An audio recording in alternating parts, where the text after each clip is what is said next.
Well, as COVID cases rise daily in our state, another 1,300 reported today, 220 of those here in Yellowstone County. Many people are asking the question to boost or not to boost. Well, tonight, Q2's Andrea Lutz talks with an expert to get you some answers so you can decide. What is in the booster shot? Do I qualify for it? Will I need another one at some point? There are so many questions we all have about a third vaccine. Health officials say getting the most up-to-date, credible information you can really is the best way to decide what's right for you.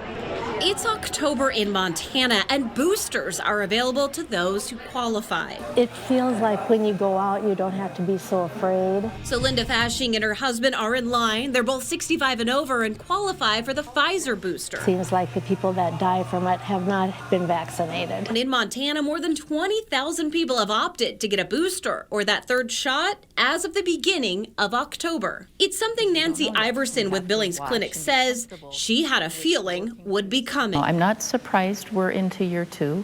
I've always thought that this a respiratory pandemic would be a 3 to 5 year experience. I sat down with her to ask our most pressing questions about the booster. Are the components of the booster the same as the shot? I had the primary series first, second shot of Pfizer. Yes, the booster was the same. And she says research could show that those who got the Moderna shot are in luck. Moderna has a little bit higher dose. It has a different dose than the Pfizer, so they're seeing maybe people with Moderna don't need it. Should we expect to get boosters on a regular basis? I believe that we probably will have more boosters, and I do believe we'll see more variants. And the reason why my opinion is such is because not everybody is wearing masking and we have lower vaccination rates. And how about this one? Can I mix and match vaccines? That information isn't available yet.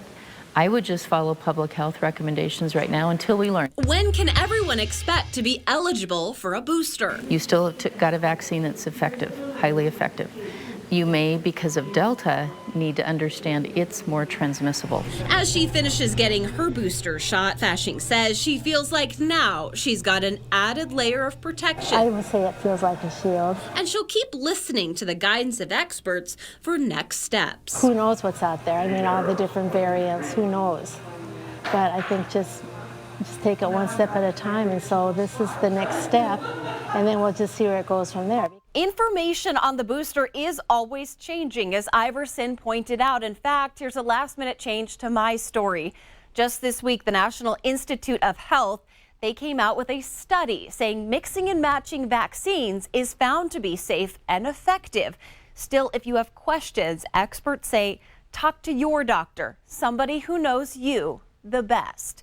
In Billings, Andrea Lutz, MTN News.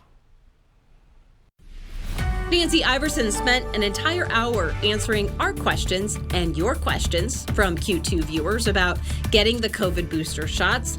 We're going to air that entire conversation on our Q2 streaming app at 6 o'clock. Search Q2 on your Roku or other streaming device.